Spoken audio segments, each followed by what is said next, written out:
Hello, everybody.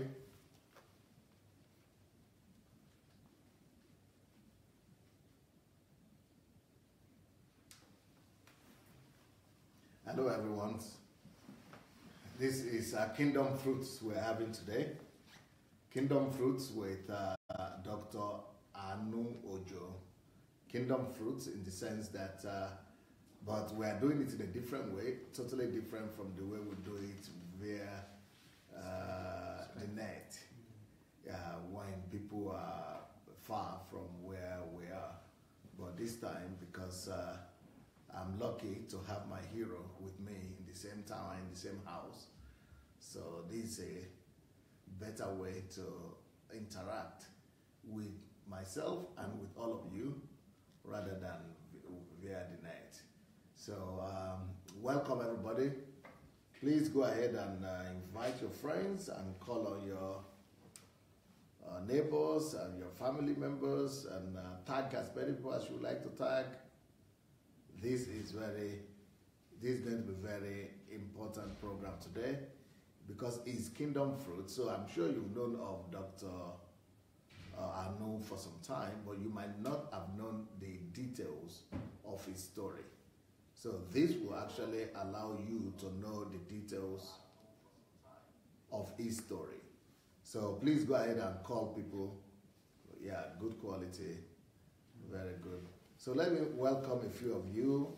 Asani Ajogun, Fofona King, Asani Ajogun, yeah, Blessing, Stephen, Tony, Olobayo, Afolabi Michael, Oyeronke, Cole, May Orenuga,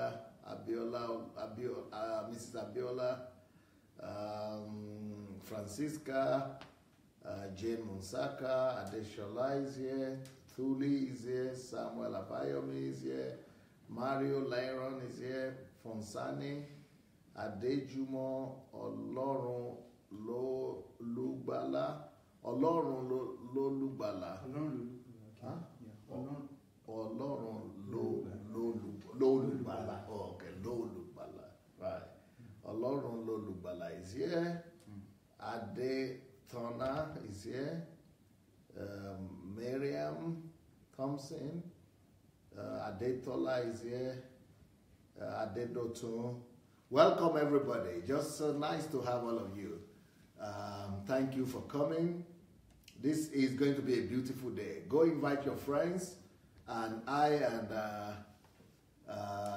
and Anu, we are going to be telling you Anu's story today. By the way, did you people notice that we somehow look alike with Anu, isn't it?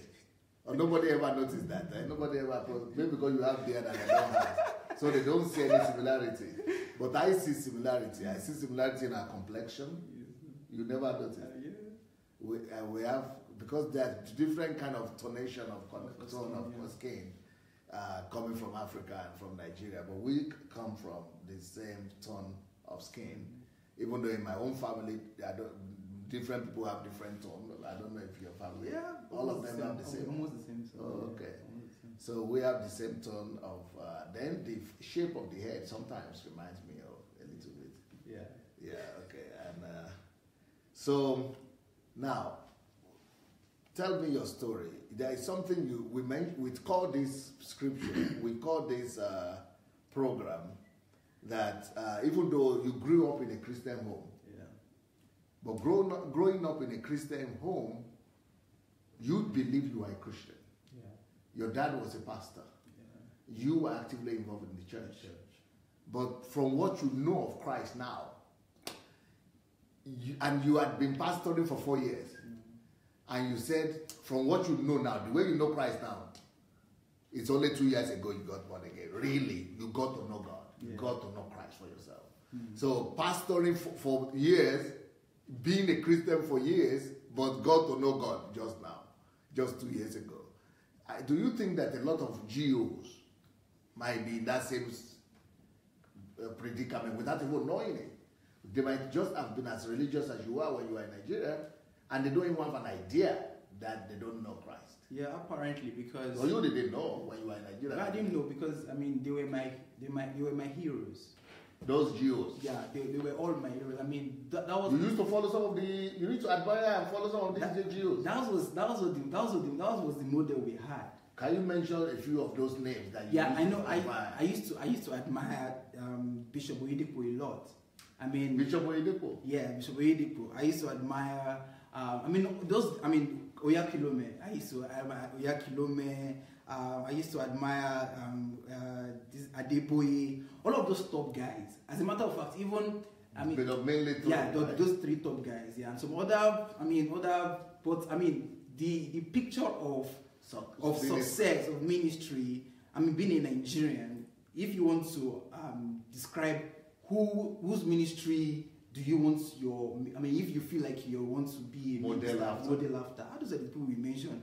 You mention Oyedepo, you mention Adeboye, you mention Oyakilome. It's now that other people are coming up, like, because when I was still in Nigeria, I wasn't hearing so much about the NHS, about the Suleiman, no, we're not hearing so much about Suleiman and all of these guys, no. But it was the Oyedepos, the Adeboyes, and the Oyakilomes. But maybe Sam Adeyemi. Sam Adeyemi, yeah. Or Rock. Church or Rock. House on the Rock, Ade Farasin. Yeah. I said Ade Farasin. I didn't really know so much about the Ade Farasin, because Ade Farasin, I mean, they just started their thriving now. But the fundamental ones, the ones that were the pictures, the forefront, that were like, this is ministry we are seeing. These guys, look at their congregation, look at how many people they have. People that are following them. Vanity upon vanity. Ministry was like, you have to organize a conference and millions are packed. And then you see when Pastor Chris too, he does like this, and people fall down. You're like, that power!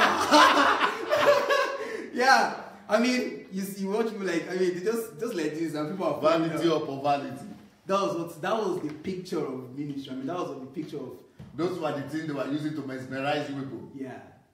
To brainwash you. Exactly. And then they must wear white ties. They wear white suits. They're like, I'm wearing now. Maybe that's where you learned your own white. Maybe you were having the dream of wearing white suits. White suits. Because that's how it was. The picture of success. You see Oyedepo. Bishop Oyedepo, they wear white suits. Oyakilome too, white suits. Then Benin too, white suits. Like, these guys want to be white like them. And want to have their kind of, that was the picture that we had. But I never knew that it was all vanity, it was all a mirage, and it was all religion. Yeah. So that was my, and for me, considering the fact that I was raised in a very, I wouldn't want to describe it as Christian, because now I understand what Christianity is. But for lack of better words, I would just say pseudo-Christianity. Because I know, my parents, one of the things that I am eternally grateful to God for them is that they raised us up entrenching those right values. In as much as we were in religious settings, but they tried with their own understanding to raise us up, valuing God. Although I couldn't really even say that I knew God personally, like I know Him right now. But they just made us realize that God is a necessity. And there are some important character traits that you would see in the person that loves God. For example, I was raised never living with my nuclear family. There was never a time like I can remember when I was like, it was only myself and my siblings and my parents. It was either an uncle was in the house, or we had aunties, or we had church members that were coming that they didn't have anywhere to live. So they will come and stay with us in our house. My mom will have to cook. What I should have eaten alone, mom will say, we are going to share with this person, and then this person is coming to come and eat today. So, from childhood, I could see this trait, this character, this value of valuing people, helping people. However, the only sad thing was that I leave the house, I go to church, you understand, and it's all religion. But it's just now you know that. Yeah, just now I realized that. that because obviously I was very active in church. I mean, lived all my life in church. Everything was church. I was literally a church boy. What was the reason? Yeah, it was because I mean that was the emphasis now that I mean you have to be. That was the proof of your Christianity that you are committed to church. You didn't have a personal relationship with them? No, I mean even the personal relationship was religious because I mean you had to wake up in the morning. But that's not personal relationship. No, those are just duties. I mean wake up in the morning and do devotion and all of those stuff. That's not personal. It's not personal. No, not personal. It's just 2 years ago. That was not emphasized. No. But you became a pastor. Yeah, I became a pastor with this warped thinking. My picture was I had to be like powerful like these people. You understand? But you still didn't know this. No. This, I mean, personal relationship at all. Even though you became the pastor. I was a pastor. So what did you want to do with the pastor? What was your imagination? Of being a pastor, I mean, that time was you as a pastor, you have people that you have to, teach the word of God, encourage, and then also try to seek, fast and pray, get power from God, so that you come to church, you can give words of prophecy, or you can lay hands on the sick. And people are like, the service was powerful. Why was service powerful? Because pastor prayed and people were falling down under the anointing. That was the picture. Where did you get the idea from that people have to fall down? That was the picture that we had. Yes, because service is not wonderful if there is no form of demonstration. So what did that give people? That just gives us. That for us, that was like God is present, and that was like. It was like, but if somebody falls, whatever that person got, what happened to him? Did his life, he fell and he woke up and did his cancer go? That's not the focus. The focus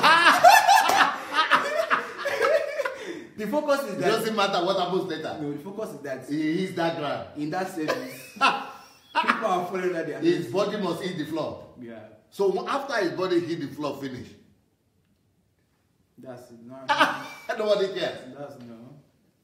And people are falling. No, the falling down thing was very strong that time because people. Had so you were making people to fall down. When we had to just. I wasn't very big. I was really looking forward to that time, but I never hit it because for me, I was more into. I was a lover of the word and I was more into teaching people, but I was also looking for that additional thing, that because. Yeah, because I was like, maybe people will not really value just teaching them because. But what were you teaching people if you are a pastor? Is this what they taught us? And what we learned. Who taught you what? It was just more like you open your Bible, and what you are reading is what you've once heard. Okay. It's just like repetition. Yeah, what you heard from those people you admire? Yeah, you admire. And then also some of the things that you just some little revelation that you just try to look for and because people you speak your own English. And they speak your own English and then rephrase it and then do all of that. And add some grammar to it. Yeah. And some vocabulary. That was and the white suit right there. I will call you pastor. No, because this is so sad because I'm laughing now, but I'm crying because many people who are my counterparts still view ministry like this. Yeah, they still view ministry. You go and pray. Yeah, as you have to fast and pray so that you can receive, some sort of anointing for God to greatly anoint you, so you can begin to give words of prophecy. No, you can fast and pray. That's no problem. But for what? But it's for demonstration of power. Why? Yeah, now I understand that it is for egoistic reasons. Yeah. But formerly I thought it was, that is what validates that you are called of God. But it's egoistic. It's egoistic. It's egoistic. It was late. Many things that, there was one time that God literally, just destroyed my whole idea of all of these things. And he asked me one simple question. And he told me that, boy, he said, son, all of these things you are doing, you are fasting, you are praying, you are reading your Bible. What if you stop being a pastor and there's no church for you to pastor again? There's no people to tell all of these things. Will you still be doing this thing? You're not thinking of there's a Sunday coming, or there is somebody that is sick that I will have to lay hands on and the person receives his healing, or there's someone that I will need to teach the word of God. Let's assume that it's only you, and there is no church to pastor, there is nobody to minister to. Will you still be doing what you're doing? Will you still want to seek me? Will you still want to read the Bible? Will you still want to fast and pray? But there was no need for it. There's nobody to give anointing. But there's nobody to give anointing to. And that was power. Nobody to demonstrate power. So that was one of the questions of God. And that was around this time too, like 2 years ago, while I was still pastoring. So what about what shook your theology? How did that start? My theology, wow. I think one of the first things that I'm really grateful to God was because I experienced, and I really sold myself so much into the Christianity that we have in Nigeria. So, from a very tender age, I wasn't the child that was running away from church. I was a child that was entering into the church. So I experienced a lot of the rubbish. It's one thing if I was like a truant, not really into church. So I wouldn't really experience what the church and what Christianity looks like. You understand? But I really gave myself wholly to church.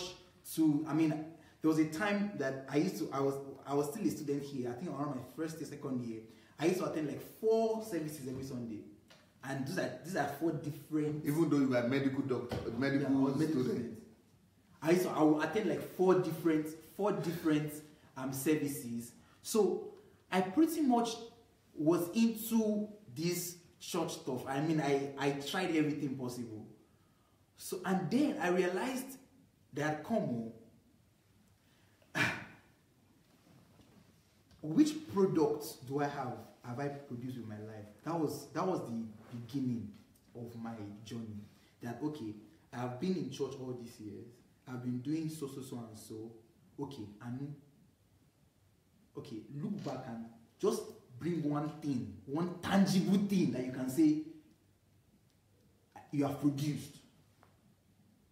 Apart from being a student. And apart from even what you're doing in church, all of those church activities.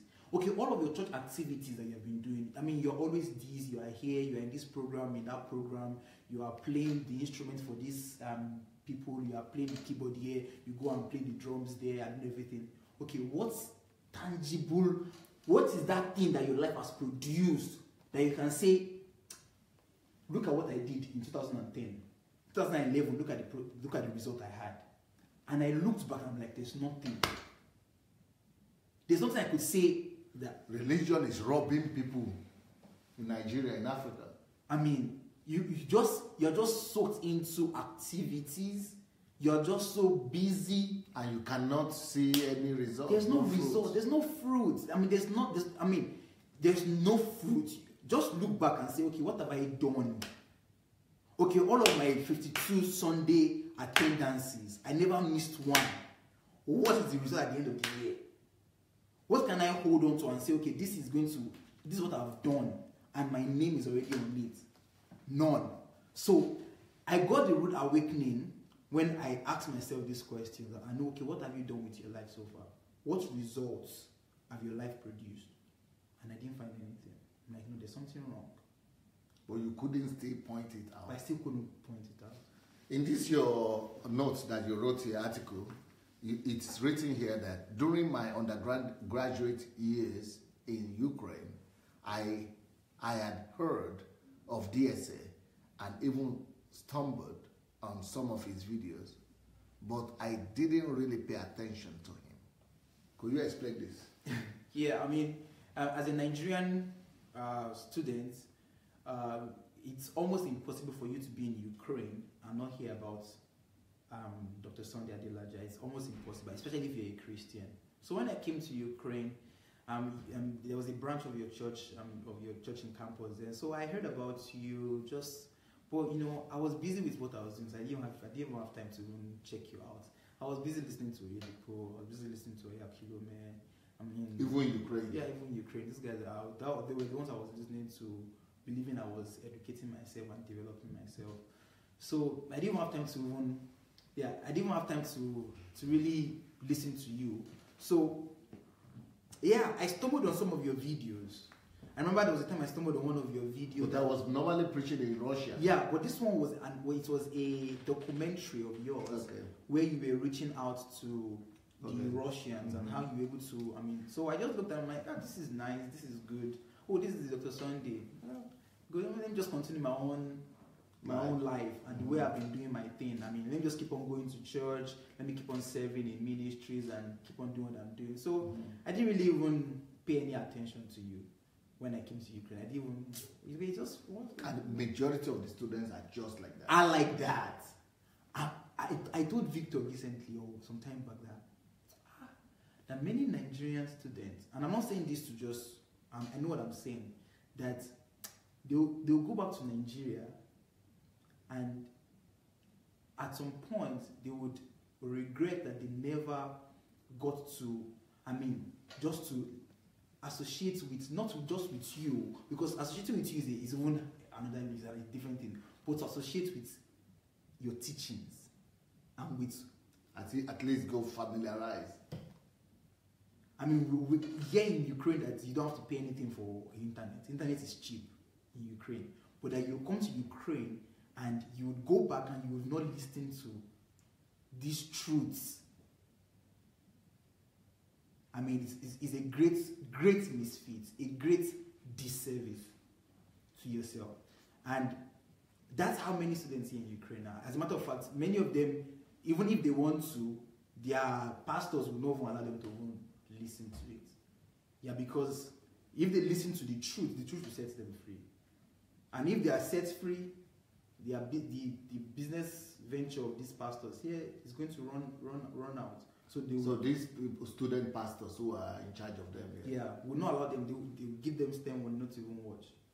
Okay, so how did your own transformation begin? Because first of all, you are not paying attention. Yeah. So what shifted that? What corrected that? Okay. How did that change? So I think my life started getting or making sense in 2014, when I stumbled on Miles Monroe, and I really loved, because he was saying something different from all of what my other models were saying, like in Oedipo, Yakilome. This guy was talking something different.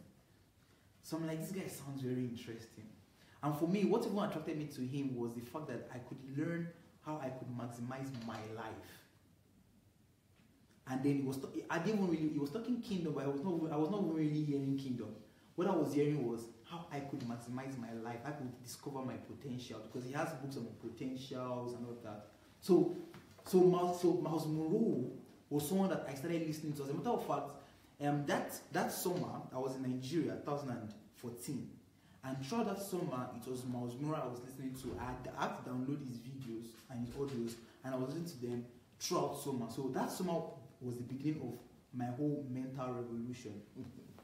However, it was cut short because Miles Monroe died. That same year? November. Yeah, November. So I got connected with Miles Monroe. I was listening to him, reading stuff from him, downloaded his free books on the internet, trying to discover my life and things like that. But then the guy died. So the day I heard that he died, I was like, I didn't even go to school that day, because I was like, this is the guy that I've been, why would something tragic like that happen to him? I had questions. Then I just saw your video, and you were talking about Miles Monroe's death. So I said, okay, what could be this? What is this man going to say about Miles Monroe's death? And then I stumbled on the first video, and you were talking about why good people die tragic death, and why, you were saying things like, you want to die young, and I mean it's best to die young than to die. My conclusion was that I have told you this before. Like this man doesn't know what he's saying. I was like, man, you have missed it. That was this man saying. We are saying Miles Monroe and his wife, they were traveling for ministry. I mean, they are traveling for ministry, and they died a very tragic death. And then you are coming out and you are saying whatever you're saying. So I was like, what are you saying? I'm like, what are you saying? So I just took it off. Then I saw another video again. So it was as though this man is really serious on this Miles Monroe thing. So then I stumbled on the video again, and then I watched it again. And then I'm like, okay, let me just even listen to this Pastor Sunday Adelaja, what he has to say. Then it started making sense, small. But I didn't really grab it. But I said, let me just listen. So I kept on listening to. So I followed your series, teaching about it. 3 series I did. Yeah. And I'm like, this man is making sense, but maybe not quite. So that was the first thing that made me listen to you back to back. I'd never listened to you back. There was no connection with me and you. But it was that series with Miles Monroe that brought in I was starting to say, okay, this man is saying something that I've not heard before. And then it's kind of making sense. But I couldn't really still grasp my head around it because my understanding of death that time was, death is tragic. I mean, you shouldn't die young.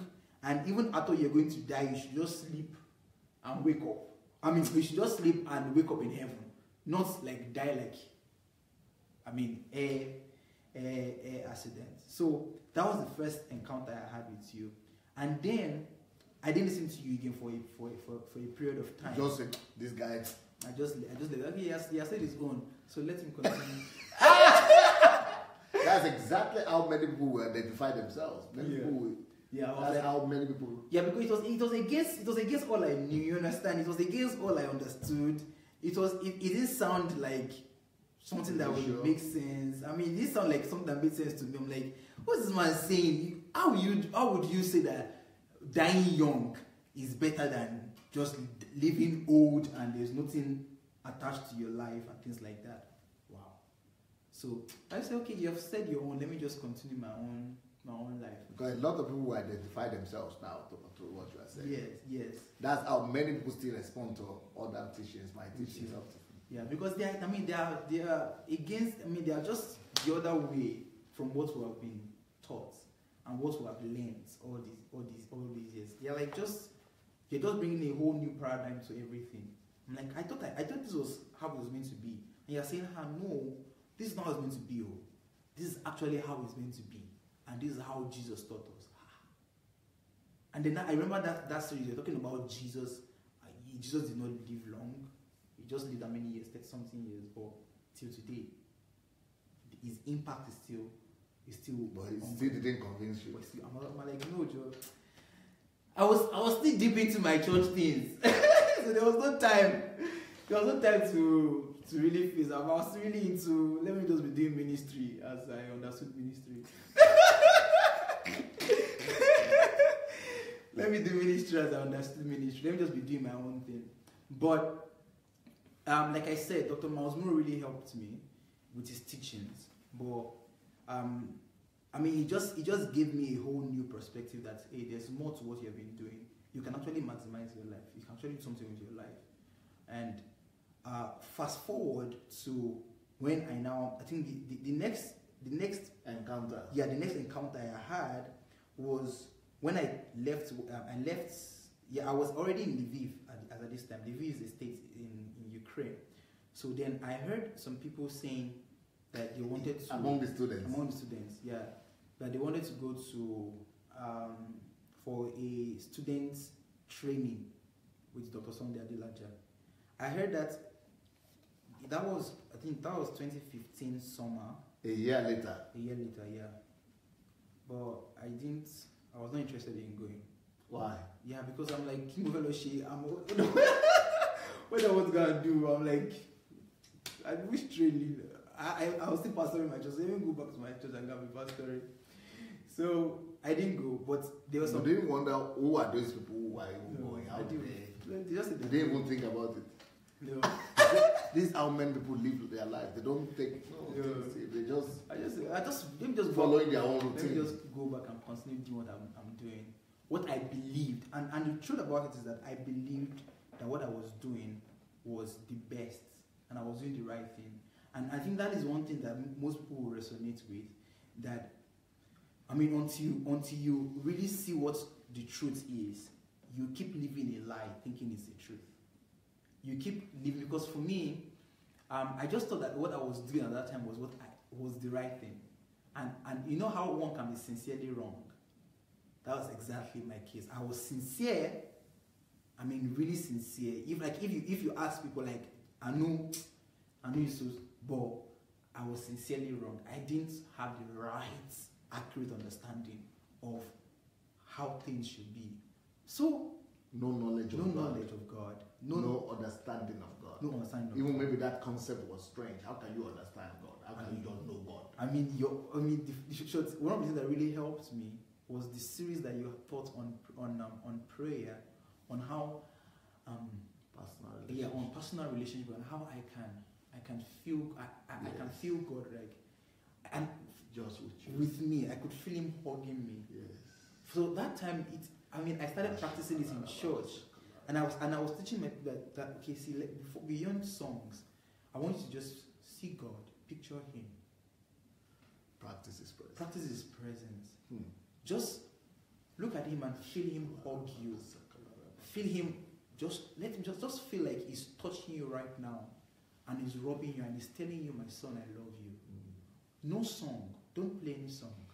No music. Just picture Him right there. You can sit down. Picture Him seated right by you, holding your hands, practicing His presence. I never thought that for me it was not like that, because for me I could just sing songs, worship songs, but I never really knew what it meant to really practice the presence of God And touch Him. and touch Him, to feel Him. I mean, to feel His embrace. But without that, there is no Christianity. That's why I said I just became a Christian 2 years ago. I just understood what Christianity is. So in Africa, they don't teach people to walk with God like that. No. At all, because all we have is just, So people don't touch God. I mean, to just feel good. For me, it was a wonderful experience. And as I was on stage, like, I could really feel good while I was doing what I was doing. Because, I mean, you made God real. Even while you were teaching it, I could feel it while you were teaching it. Because you were like He's there as your Father. He's hugging you. I'm like, can that really be it? And you told us when you were teaching us that, way, as I'm doing, I want you to practice it where you are. And I was practicing it in my room. That where you are, just be there and picture God. See Him. Just whatever picture you want to have about Him, just picture Him and see Him hugging you. I'm like, hugging me. So just picture Him hug you. Picture Him, or picture you lying down on His chest. And Him talking to you, telling you how important you are to Him. How beautiful you are to Him. I mean, for me, I never understood it. I never experienced that personal intimacy with God. Because that was not the picture, that was not the emphasis that we had. Emphasis was on power, was on all other things, miracles. There was no emphasis on love on God. Be with Him. Be intimate with Him. Hear His voice. When I started practicing the presence of God, it became very easy for me to hear God. And for me, it was like, for me, it was just easy for me to just hear God and forgot to even, I don't have to even struggle.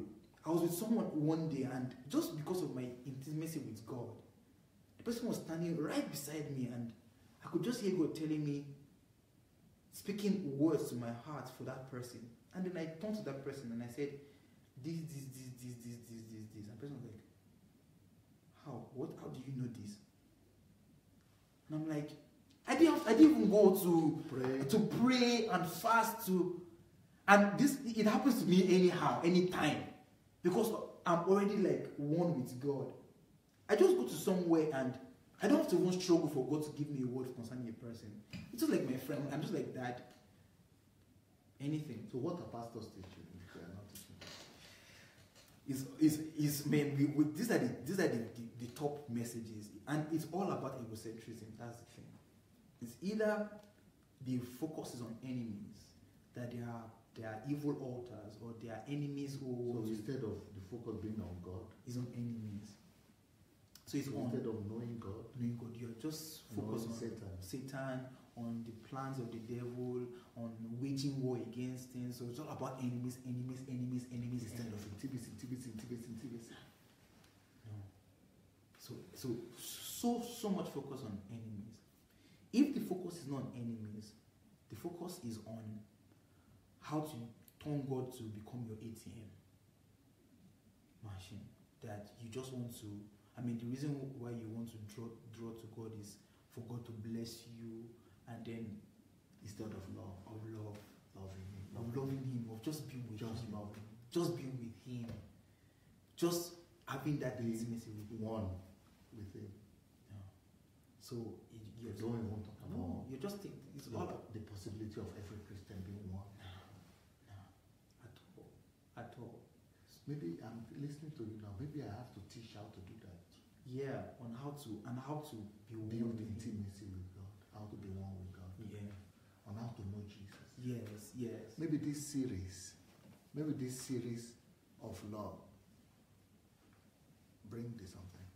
Maybe this series of love. No, because this is not just love. It's a series on knowing God. Yeah, knowing and understanding God. You made a statement one time that for some time I thought it was an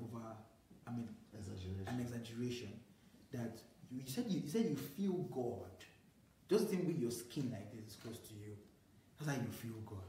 Yes, that's how God is to you. That he's as close as your skin. I'm like, not even. It's closer than my clothes. Than your clothes. When you were explaining, you were teaching all of those stuff, and I started practicing it. So for me, all of my big dreams of what ministry should look like, of everything just shattered. That all of this does not matter. Does not matter. Formally being a pastor, you're thinking of how you're thinking of how you have a huge congregation of people in your church. You want to do. How many people do you have in the church? I have like some 100 people, 200 people. That's what makes you feel like, I've done something. So what should I be feeling then? Then you have thousands. And that's the sad thing about campus ministry. To many people that do ministry. You look at them, you go to church. How many people do you have in your church? Maybe maximum. There's no church campus in Ukraine that has over 200 members in one service. There is none. But then it's as though they've arrived. Because that's the idea that we've been taught, that ministry is in numbers, that you have to have a lot of people, you have to perform wonders, you have to do miracles and things like that. So, well, you didn't go to that meeting. Yeah, I didn't go for the HLT meeting. Okay. So, but there were some people that went from my church. There was one. There were two of them also that they came for the meeting. I think there were two of them, or one that came. From your members? My members. Yeah. So when they came back, and they were telling me about it, that it was great though. Amazing. I'm like, what was it? So they were just telling me plenty of things that wow. And they were telling me about you, that you welcome people, and I didn't watch online actually. I think they just told me, gave me story. Why not doing online? Yeah. So then they told me that the next one was going to be January. So they were telling you that there must have been something that touched you in the way they were talking or what? Yeah, because you know these people, you pastor them, so yeah, so you know that what is making them excited while I'm with you all the time, exactly. Pastoring you, and you are not excited like this. Yeah, they came back with you just like there's nobody that comes for HMT I mean, at least for the first week after HMT, you're on fire. Okay. I mean, so they came with that fire. I mean, that became the talk everywhere. Yeah. I mean, if it's talking, they're talking about this subject. And you are listening to them. Like, hey, tell me about this. Tell me about this thing you're saying. But you saw the change. Yeah, it was apparent that these guys really had an encounter. Yeah, they were an encounter. So they said it was. And it was with God, not just someone. No. This was real thing. Real stuff.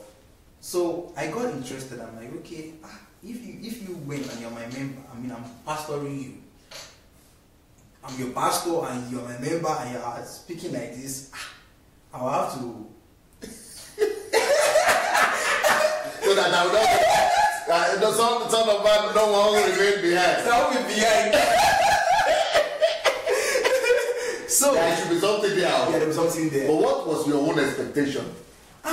My expectation was, I mean, I just wanted to find out what is really about this stuff. Like, what is really about. So I was really gingered though. Could there be something? What's even really about this training thing that they're talking about? And someone were like, this man is wonderful. So I came. I said, like, can we even see what it looks like? So I came in for the training. Like normal stuff now. You sat down for the training expecting to see, okay, what will happen? Maybe, okay, I was thinking that we're going to have like some prayer sessions, you understand? Although he did mention that they had prayer sessions, but I was thinking maybe they will still be. So that is the normal Christian. Yeah. What kind of Christian program that will come and will not follow that they're meeting? They had to be full now. So I was coming expecting that okay, something like that will happen. But man, that HMT. No, your first days and then. Yeah, okay, my first encounter was. So you were expecting sitting down. I was sitting down, like, okay, what was going to happen? And then you came in, and that time I don't know if you do it now, but you came in with a shout, so like I'm around or something like that. So and then everybody was like, you're greeting everybody. I'm like, hey, because I've not seen you before. Like I've not had any encounter with you. And then you went around, shoot people, greeted them. I said, okay now. What were you thinking at that time? Oh, this is the best I've seen on television, no?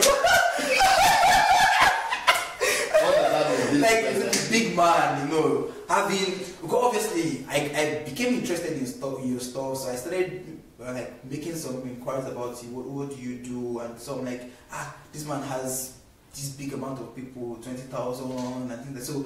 I was like, this man is big and great, and then I can say your colorful suits. I'm like, okay, let me see this man. Just to see. Just see him. Let me see him and just know what he looks like.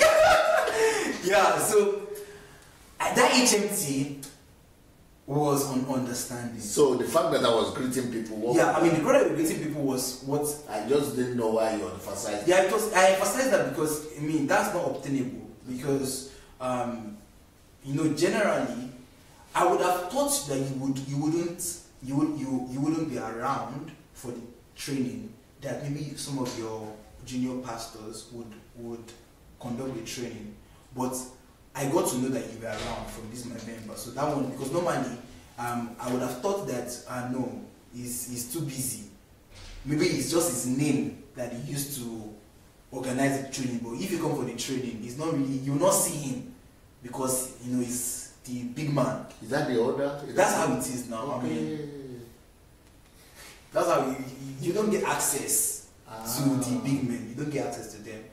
Getting access to them, you have to be someone of a very high status, or you are someone that has a great offer for them. You are coming with your envelope to give prophet offering and pastor's offering. But yeah, you were. You were just there. You came up simple, greeted everybody. With high five with your. Your laughter was even. I was so happy because I also have a very hilarious laughter. So when I came and I saw the way you were laughing, I was like, amazing! I have a partner that would laugh as hilarious as I am. Yeah. So you were laughing, you gave people thumbs up. It was a very cool atmosphere, very amazing atmosphere where you would not even feel like you were inferior. Yeah, because, for example, you talk and then you tell people, what do you have to say? Come out and share your opinion. Come out and share your opinion. And that's what you did. And I remember it was the first day, I think it was the first day or second day, that I decided to come out to share my Just to risk it. To just risk it. You had seen some people had come out before you. Yeah. You had allowed some people to come out. To assess the... Yes. So people came out, they talked, they introduced themselves. So that day I remember vividly. For me, this was a life-changing point. As a matter of fact, I have that video on my laptop. I cut it out. That I will come back and reminding myself of it. So that day I said that I want to introduce myself differently. I don't know if you can remember. So I said, I want to introduce myself differently. And I said, my name is Adelaja. And I continued talking. And I'm a proud Nigerian. And then you were like, what did you say? I'm like, I said my name is Adelaja. And you were like, how do you expect me to grasp your name? So you're like, no, you said you want to introduce yourself differently. And you just said your name very long like that. Even me that I'm a Yoruba man, I could not understand your name. How much more people that from different nations. Yeah. So then you now... And it's true, yes, you couldn't understand. And then you now told me that, hey, if you want to say your name, you must say your name in a way that the people that are hearing your name would get it once and they would always remember it. So you taught me how to introduce myself. And you said, he said it took the time out of the whole... you just focused on me. I was just there standing like this. Yeah. Out of the whole conference. You just stopped the whole conference for me. And you're like, and that was how it was actually. There's full proof with video. You stopped everything and you focused on me. And you're like, no. If I was you, this is how I would. Was it like rebuking you? No. It wasn't rebuking. It was more like fatherly. Like there must be a reason behind you wanting to say you want to introduce yourself differently. Okay. Because that's what I said. That was my first statement. I said I want to introduce myself differently. My name is Adelaja. So you were like, if you want to introduce yourself differently, there must be a reason. So let me know your name. So he said, if I were you, this is how I would say my name. My name is Ojo Anuluapo. But you can call me Anu for short. That became like, some of my members were watching, so that became like my name for like 1 or 2 months, that they were calling me Anu for short. Because that was I said, okay, so you can call me Anu for short. So you said no, that you must know how to introduce yourself in a way that people will remember you. So Ojo Anu Oluwapo, and you can call me Anu for short. I said, alright. So after you taught me that lesson on how to introduce myself, and I said, okay, so now continue. So then I started speaking. I remember very well that while I was talking, because I was appreciating you and telling you, and I was saying a lot of things actually. And then I remember that you stood up, and then the whole hall stood up when I was talking. And after I was done talking, so you were now asking me more questions about that. Who are you? Like, because that was the first time you saw me. So you were now trying to know who I was. Like, who are you? What do you do? So I remember you asked, like, what do you do? Who are you? And I said I'm a medical student, and you're like, hey, all of you are just medical students. What's wrong with all of you? All of you are medical students, everyone medical students. There's some other people that knew me there were like, he's a pastor. And you were like, I'm not impressed. Like, you're a pastor, so that being a pastor does not mean anything. Hey, I was just thinking, pastor does not mean that being a pastor is a big deal. People were thinking it's a big deal, or you yes, I mean, I thought it was a big deal, and everybody believes that being a pastor is a big deal. Why? Because you're a pastor now. I mean, you're anointed, and you have the title of being a pastor. So so when I said it's not a big deal, yeah. What do you for me, it was like it showed. What do you mean that it's not a big deal? like I mean, being a pastor, I have a great reputation of where I'm coming from. A well-respected young man. I mean, well respected with a good reputation with people that I know, pastor, very good boy, doing things like that. You're like, I'm not impressed. Then you started telling me what you see. You're like, no, don't just start for being a pastor. I see you as a light bearer. These are the words we're using. I can't forget them. He said, I see you as a light bearer. I see you as a touch house. I see you as someone who should bring illumination. These were the words we. I mean, I could show this video. These were the words that you said. I said, I see you as a light bearer. I see you as a touch house. And I see you bringing illuminations to the mind of people. These were the words, and I was hearing this one. I'm like, wow. So that is much more serious than just positional of a pastor. So, for me, that experience was a huge pointer to who God has made me to be and what my destiny should be like. And that's what I'm doing today, actually. So, what happened after that? And then we went through the whole training on understanding. And after the training, I said, Anu, this was my statement. To yourself? To myself. I said, Anu, you have not been living. You woke up. I woke up. I said, you've not been living. You woke up. I was like, you've just been existing as a So you got that understanding in agency, that understanding. Because what you were saying was like, give me understanding that I may live. And you're like, without understanding, life is useless. And I mean, at the end of that HMT, it just dawned on me that I've just been merely existing all of my years, and I have not been living. So I left that HMT telling myself that no, I know you must start living. Of the so-called Christians. I just like that. I mean, that's just the reality. That many people are just going through the motions. The current of life is just directing them.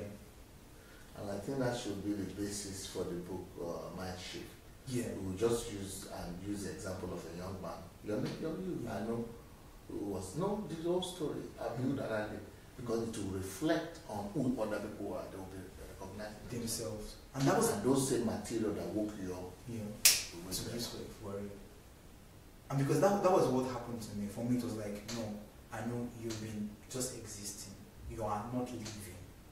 And that was when God told me. After 3 days? Yeah. Or After at the end of, it was 6 days? It was not 6 days because 4 days. It was like 4 days because for students we had to go back to school. So we came from I think Wednesday till Saturday.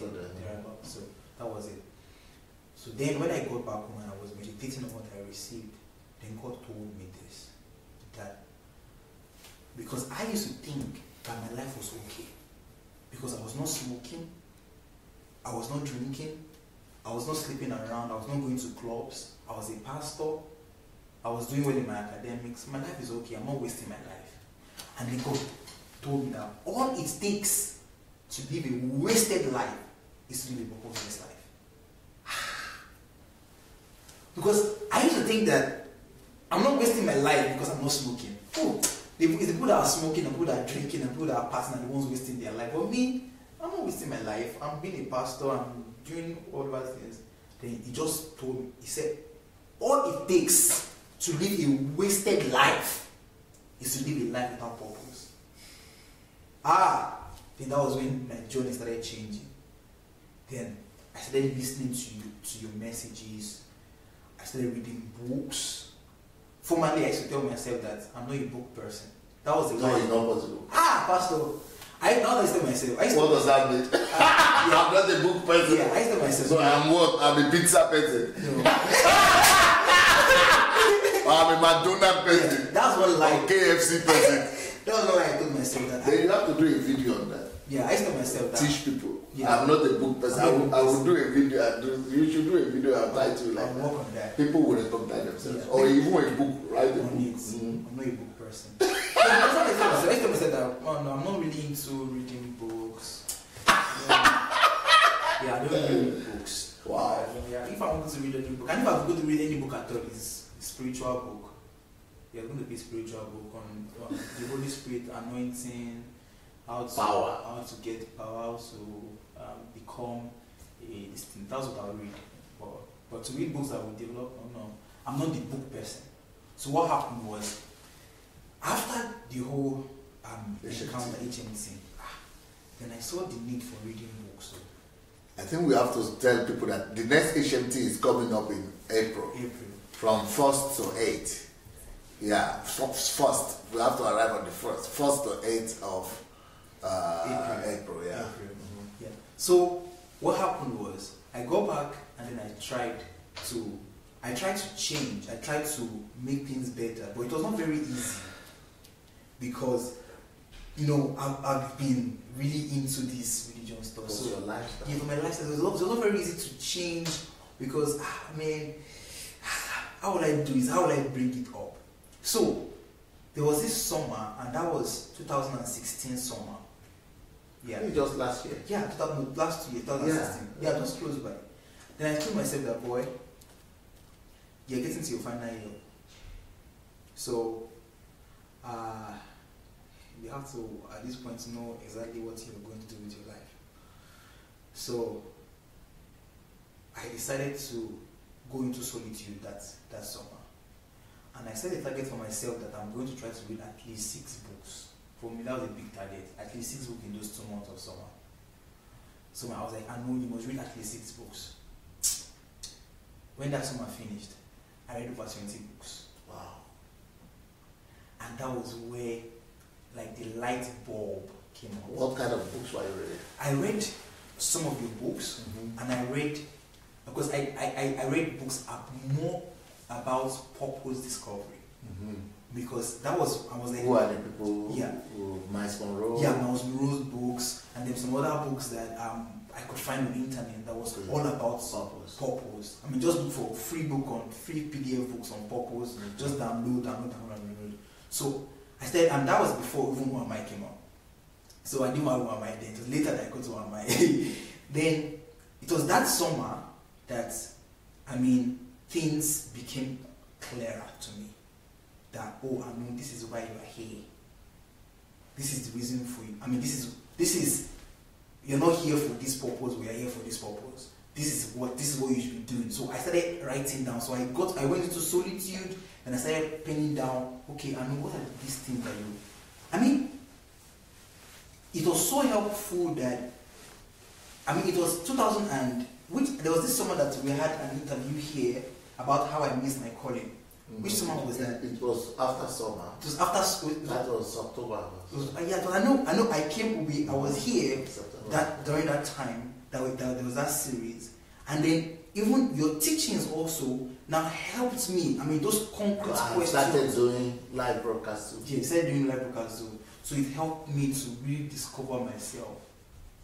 Not to just narrow myself that I'm a pastor or I'm this. So I began to discover myself. And then my life started making sense. Because now I started looking forward to, okay, what am I going to do with my life? Okay, now that I'm a pastor, but is it just about preaching in church I should be doing? What other things am I going to do with my life? What other things am I going to focus on? Okay, for my life, I used to read just Bible and maybe some other books. But now, I started reading. My thirst for knowledge was just bam. Me that was saying I couldn't read books before. In 2 months, I read close to 20 books.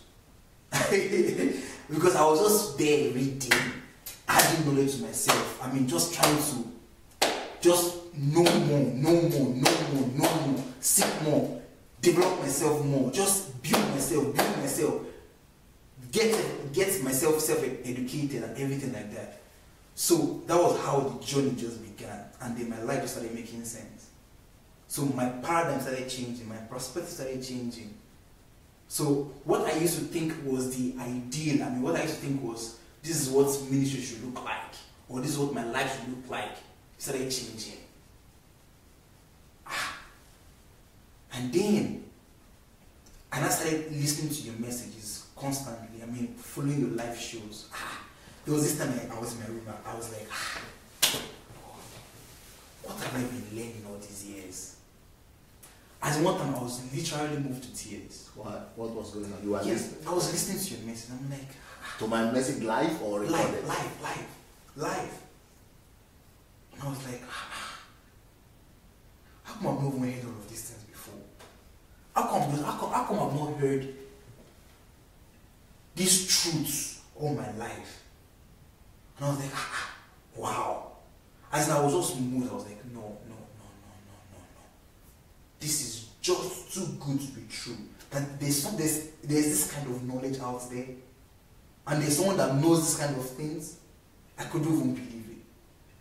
So it was very easy for me to throw every other thing out and to leave. It's also just like what Jesus Christ said, that when you find a land, when you find treasure, and you go and you sell every other thing that you have just to have that treasure. Because I could see my life, sir. I was in Ukraine for 6 years, and there was nothing tangible I could say I had done. But within that time frame of meeting you and going through self-education, I was to go into my final year of medical school. And final year medical school is not a joke, because this is your final lap. You want to make sure you finish strong. But in 2017 summertime, 2016 summer, 16 summer, was when, from my discovery process, I discovered that I had a passion in helping people discover their purpose too. And I was really interested in how can I share this discovery that I have gotten with other students, because I had other students that were also living mundane lives. And they were picturing me like I had gotten it. And I'm like, you guys were thinking my life is okay, but I'm just discovering that what I was doing before is not even it. But now I have an understanding of what it means to live a purposeful life. So I look for, what can I do with students? And so within just that time frame, I started a school of purpose and destiny. And in this school, and I was my final year, I never even thought that I could organize a school to train people. So what did I do? I went with the materials on Facebook and other materials I'd gotten, and I sat down and I built a curriculum, like a school, on how to train people from step A to step Z on how to discover their purpose. So I just went around and I did my survey, and I just gave an invitation to people around that, hey, there's a school I want to start, and if you're interested, I can help you discover your purpose. And I think there were close to like 16 or 17 people that registered. And the results that I got. One of the students I trained, she invited me back to Lviv to be on a show, because it was from there that she discovered that she had a passion, a burden towards, releasing the truth about life by being a presenter. And she discovered that herself has been a television host like that, something like that, and also a passion. So she invited me, and she was like, please come back. I've started my own projects, my own ministry. This is what I'm doing now in my life. So I saw the result that came out from other people that were with me, and I trained them with just the things I learned. And I'm like, wow. And you had been a pastor before this, and you didn't have this result. I've been a pastor with I didn't get any result like this. Never. So for me, it was even, I couldn't even believe it. And even coupled with that, just as just by the way, I never even thought it possible that I could do something that would be able to bring in change, small money for me, by delivering a service, a product, and I would get money. I never thought I could do something like that. But with the school, I just said, okay, as students, you guys should just bring in some small change so that you could use. So it's that it's not perfect. Yeah, just something small. And bam. I looked at it and I'm like, hey, I didn't siphon any money from anybody. I didn't beg for money. You didn't do tithe. I didn't do tithe and offering, no. But this is money I got For your work. for my work. It was like, hey. Just by sitting down, discovering my purpose, converting my purpose into tangible products that can meet the needs of people around me, I can get money. Wow. And what did it take? Just what I had known, the materials I had gotten, I just converted them to a curriculum. And bam, that was how the school operated. So that was like, I was like, wow. My life is making sense now. It's meaningful. I mean, it's changing. I can see product now. I can say, okay, this person was in my school. I mean, I have a school, and this person was a student, and this is a life product that I did not have ever. That look, there's a school of purpose and destiny, and these are students that are now they didn't understand what purpose even meant. They didn't understand what it means to live a purposeful life, but now they are charting their course. Not living like Bible masses. Products. I never had anything like that. Wow. Then I continued from there. Then I organized a conference to help in answering, practical questions to students. Organized conference. And this way I was doing because as a pastor, you just want to make things spiritual. And everything should just be around church. But this was me.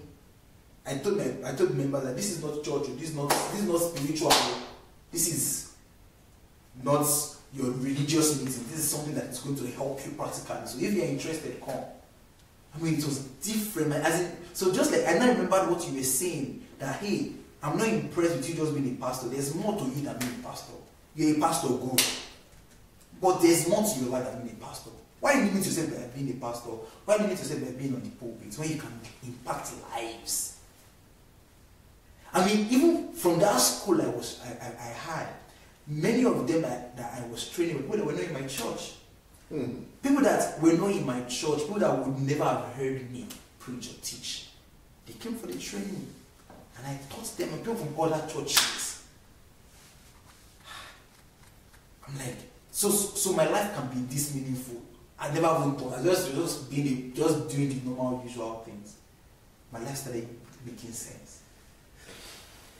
And after I organized that, then over the period of time, people started noticing that this guy are different though. Things are changing now. I know what was happening. Now now you're talking more about purpose. You're talking about calling. You're talking about kingdom. Because I was one person that, I used to listen to Adelaja too. So, Adelaja is the grace, and Joseph Prince are grace. So, all I just knew was the gospel of grace. I never understood that I never knew there was something like gospel of the kingdom. I never even knew that, of the whole kingdom message. I don't know. Mine was just, you were saved by grace and receive that grace and become saved. That was all. So, and that's the reason why it was just a show within, just within church, that's all. No societal impact, no thinking of how you can be of use to humanity. It's just about church and just get people saved and come to church, and that was it for me as at that time. But then I started understanding the kingdom. This is new. Then things started changing. And some of us were like, Pastor, what's happening? So you're listening to DSC like this. Hey, you're not doing the usual deliverance. Yeah, like organizing prayers and things like that. Praying. Anointing, all those things. Now you're talking about purpose, you're talking about calling, you're talking about how we can expand the kingdom. You are emphasizing on personal relationship, teaching people now that they can maximize their life, not making them feel like, hey, they have to come to church every Sunday. I used to tell them, hey, you don't come to church. Sometimes people are like, how will Pastor Anu be saying that I don't have to come to church on Sunday? It was no, we're meant to be in church and things like that. Even some people, some members, they would miss church, and because of the mindset that they had, if they see me coming on Monday, and they're that's Pastor Anu coming, they just try to quickly escape. I'm like, no, because that's the mindset that we had. Very, very, very terrible mindset. But over time, I started evolving. My paradigm began to change of life, of ministry, of what things should be like. I started producing results. I became bold to even stand for the truth. Some people, they look at me like, Anu has changed. They're like, what has happened to Anu? I know this is not the Anu we knew. This is not Anu.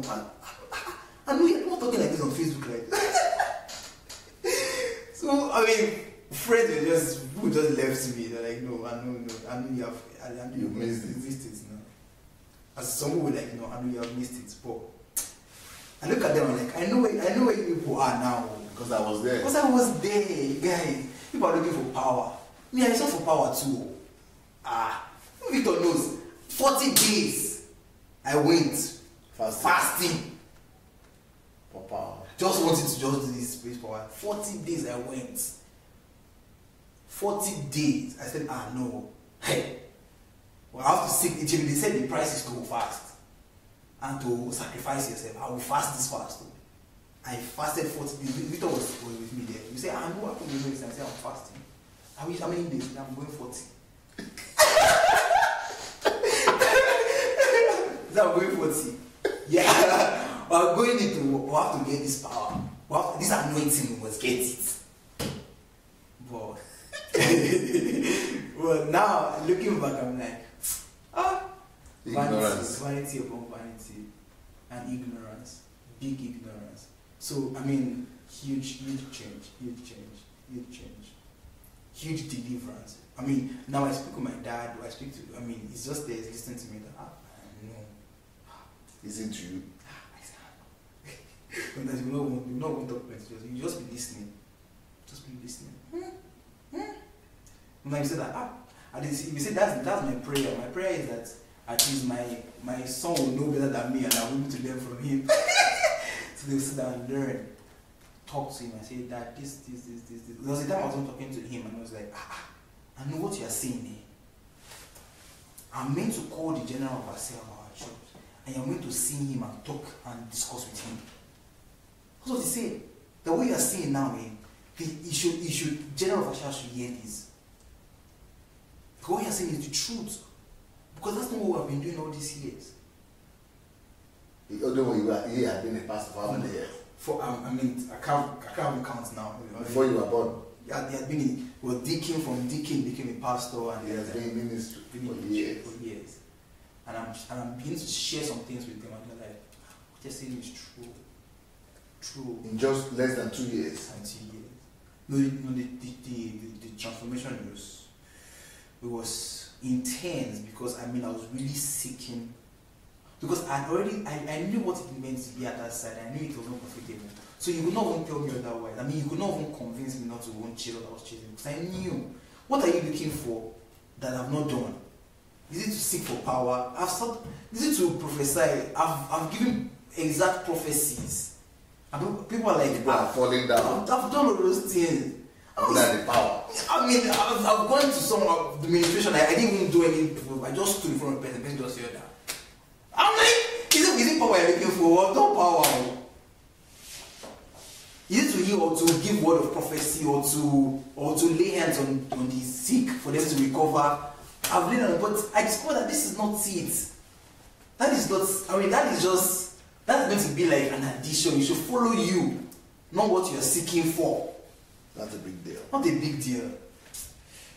But thank God for the revolution. Thank God for the change and for the light that and the truth that has come, that has really delivered.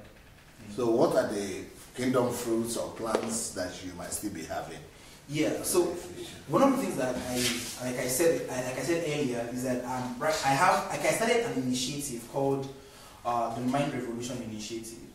And this initiative, it comprises of many other things. There's a plan, and it's basically to bring illumination to people, to the minds of people, bringing illumination to the minds of people, and this illumination would lead to transformation in their lives. So it is illuminating minds, transforming lives. Good.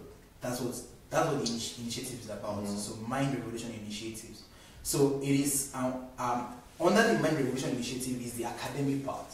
So the academic part is where the School of Purpose and Destiny falls into, where we're bringing bringing illusion to the mind of people about their purpose and everything like that.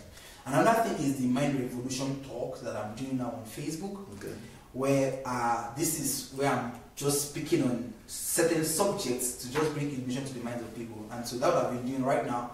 I've been talking on Nigeria and our value systems, and that has become my new identity. Yeah. So Mr. Values. So I've been talking on Nigeria and our value system and how Nigeria can be transformed by virtue of their values.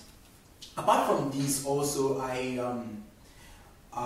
have an organization, an initiative in Nigeria that is aimed at reaching out to the down and out, to the hungry on the streets, and it's called Feed a Soul Nigeria.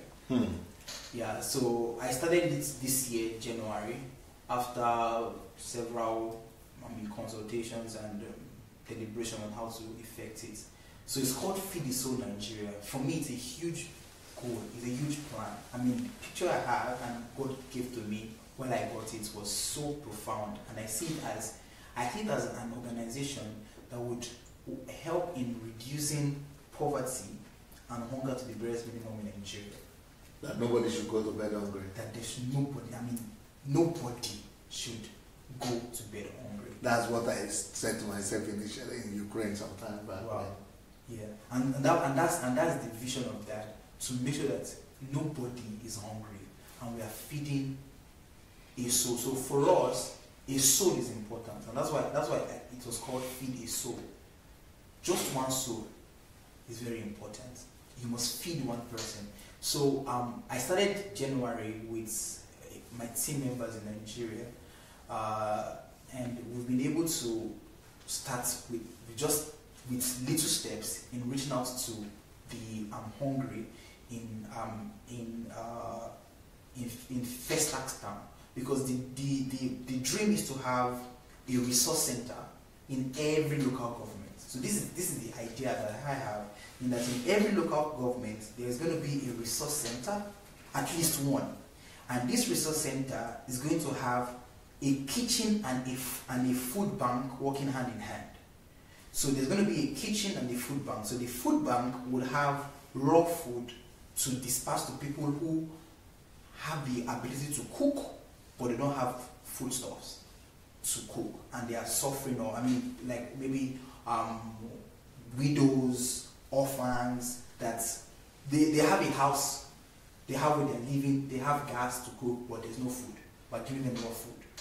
And then the kitchen is for the people that are on the streets, that there's no way they can cook, but we're going to give them cooked food so they can come and eat in the facility that we have. But we don't want to just give them food to eat, and that's why it's called a resource center. We want to also have a training center. So the idea of the training center is that we will give you food to eat, but you not only eat food, we're going to train you, so that you will not just be depending on us to eat, but we're going to train your mind, bring illumination to your mind, so that while we are feeding from us, we're teaching you also how to fish. So we're giving you fish that, hey, take so that you survive, you won't die, but then we're going to empower you on what you need to do to get yourself out of the streets, to get yourself out of poverty, and so that you can also be an impact and go back to help people that are on the streets. So that's the idea of the resource center. So a food bank and a kitchen working hand in hand, and a training center in every local government. So, but now we've started with just one local government, because that's where I have some. Yeah. So right now we started by reaching out to the children of the street.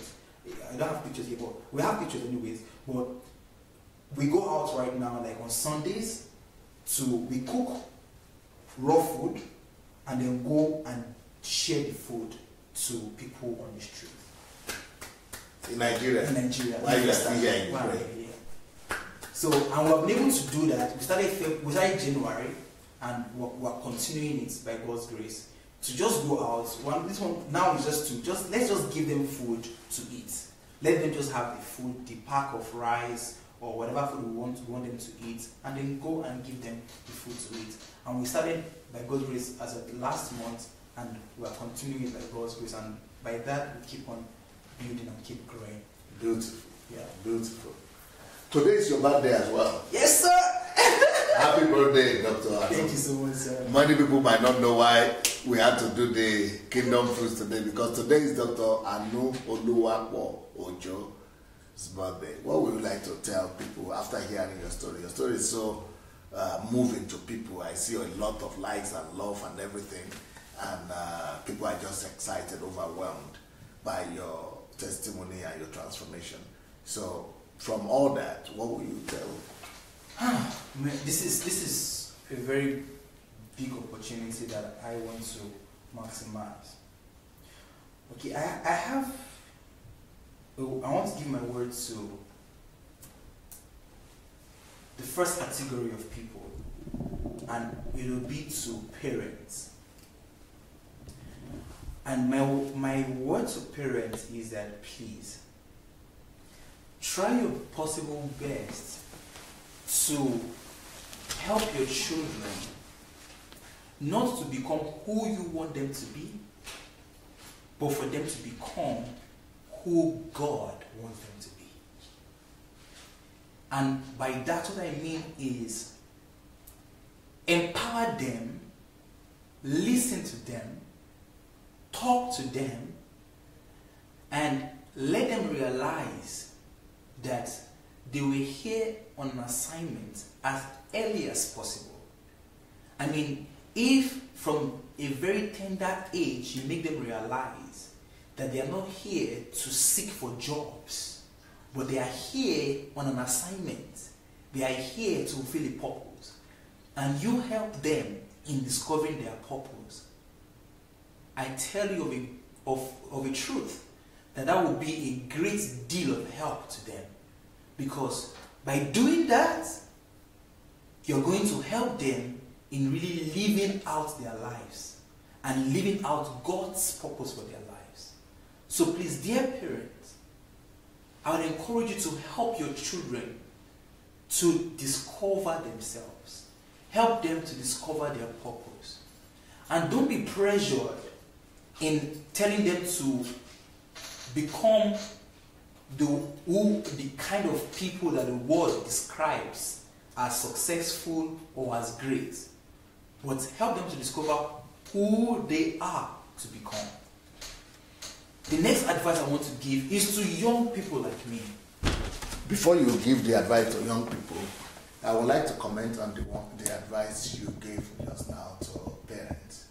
Because somebody wrote me yesterday, or this week or last week, and told me about the fact that they started applying this principle of telling their children to read my books, especially Who Am I? Yeah.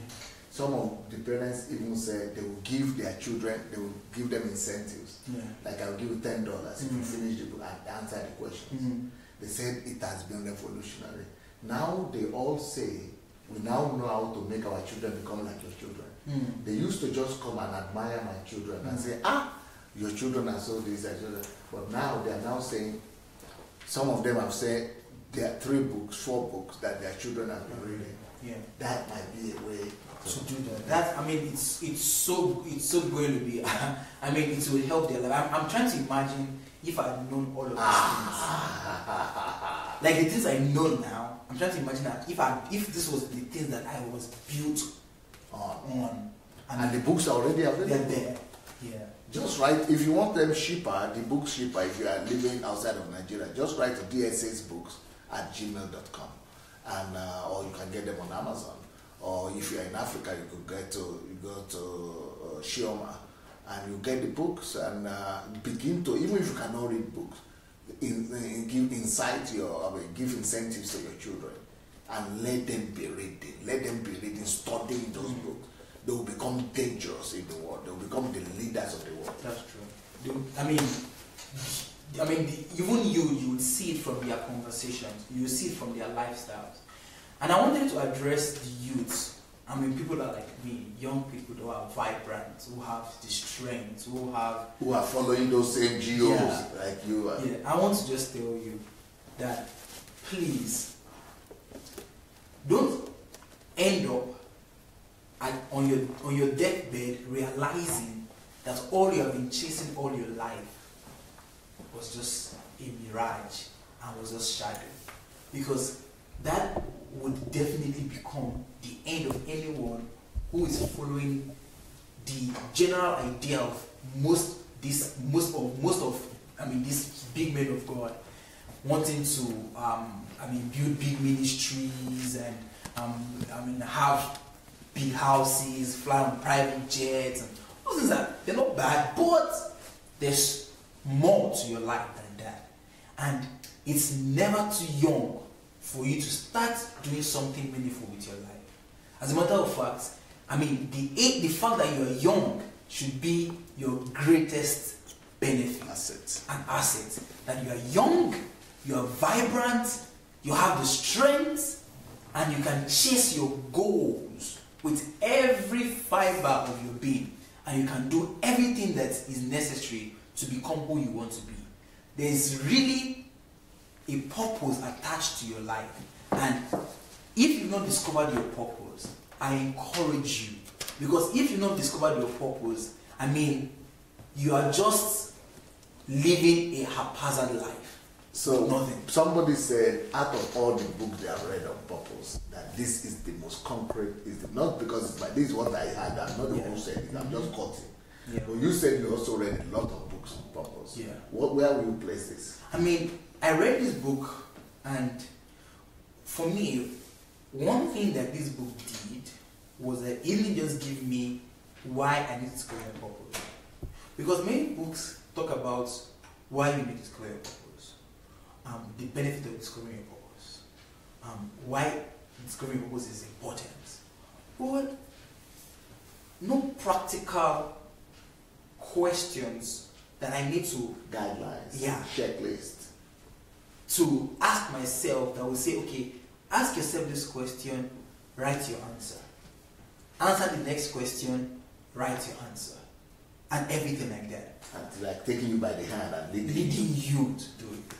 That is what this book will offer you. This book will offer you, it will make you realize, the A to Z's of what is necessary on how to discover your purpose, your calling. I normally tell people that it's not possible for you to answer all those questions and not discover it. No, you will discover more than one. More.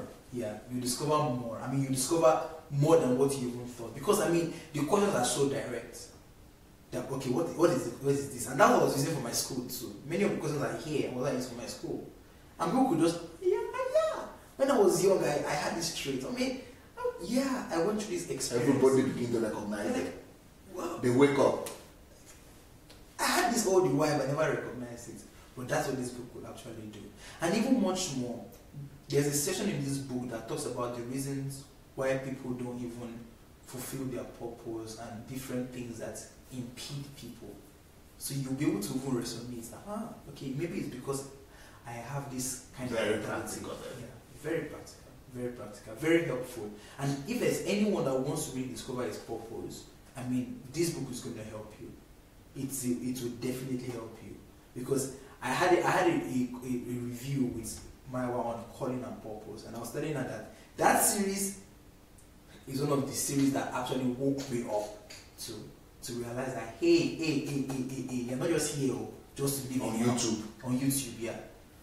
On purpose and calling. That hey, wake up. Don't just live anyhow. There's something you didn't show up by happenstance. You are here for an assignment. So they could even give the book to their children. The children themselves can read. Yeah. But for those who are asking that their children, show them that one, they are too young.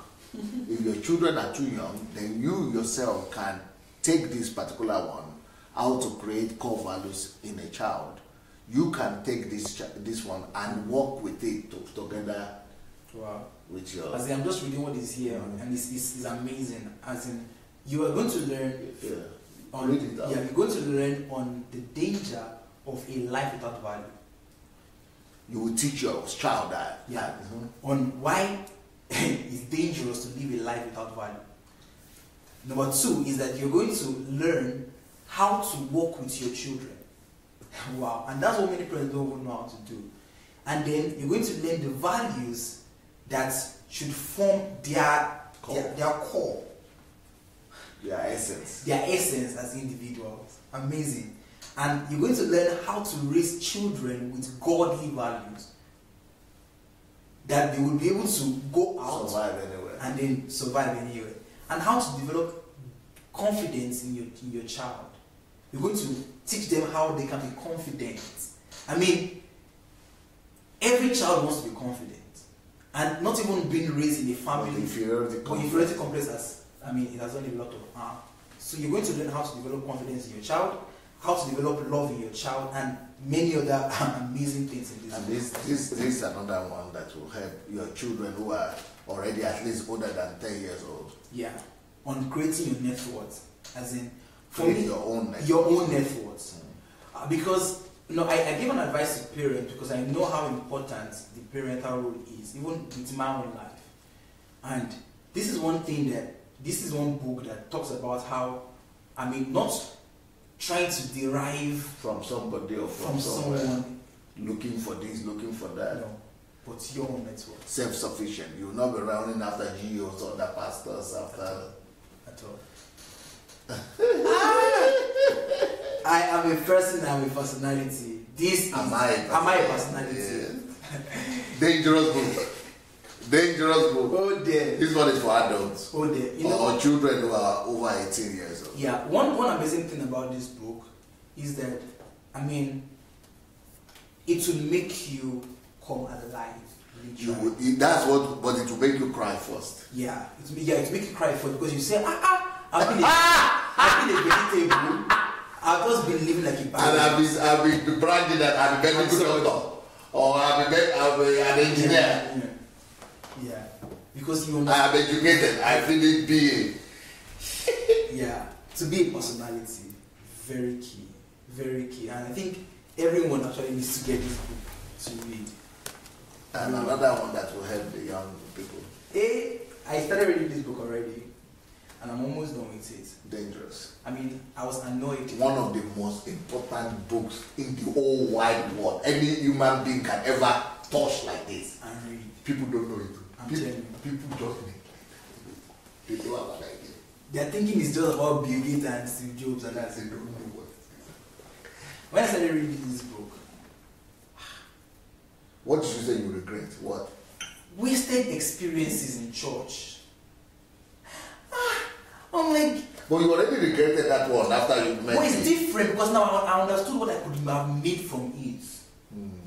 I understood what I could have made from Your life. one service that I attended. Every service. Because this book, conversion will just be shouting on you. Conversion. So if I say this is one of the most important books any human being can read, you are saying nothing but the truth. Because this book, we had the conversation today, and as we were talking today, I was remembering someone I read in this book about picture too. That this book will help you to bring into reality. and can you imagine it's just in this thing like this? Yeah. Some people don't even know it exists. It exists. They ask me what's the name of the book. Raising the next generation of Steve Jobs and Bill Gates. Don't we just be deceived by Steve Jobs and Bill Gates, and you think you're going to be seeing stories of Steve Jobs and Bill Gates? Okay, that's what they think. They think. Yeah, because That is a biography book. yeah, maybe it's Steve No, I Jobs. don't even write about them much here. When you see it, you're going to see a lot of scriptures that I mean, for me, one of the things that went back for me is how you use scriptures and you explain scripture and things like that. I'm like, what? As if you've never read it. I've been in church all these years. We have seen the scripture, we don't know if we can use it for this thing. Well, I mean, it was a very practical book. Very practical book. I mean, you're going to really value your experiences with God. I mean, for me, now you know that Christians are the ones who are supposed to be ahead of those things. Of every other person, because of the. I mean, we don't have to. Those guys, they have to struggle, put themselves into a rigorous. We have the Holy Spirit. And we don't even know how to use it. We don't know how to use it. Happy birthday, Dr. Anu. Thank you so much. Your program today was Ula, or what is that? Auna, or whatever the Hispanics say. So it was amazing. It's just been a blown out one. And we're going to be back in 15 minutes, guys. 15-20 minutes. We'll be back. Thank you so much. We'll continue. I think the boys will still be here. We'll probably try to do what we did yesterday. Maybe if there are bad days to something, we'll not take them away from us now. So we'll try to continue the series on knowing God, knowing and understanding God through love. Peace.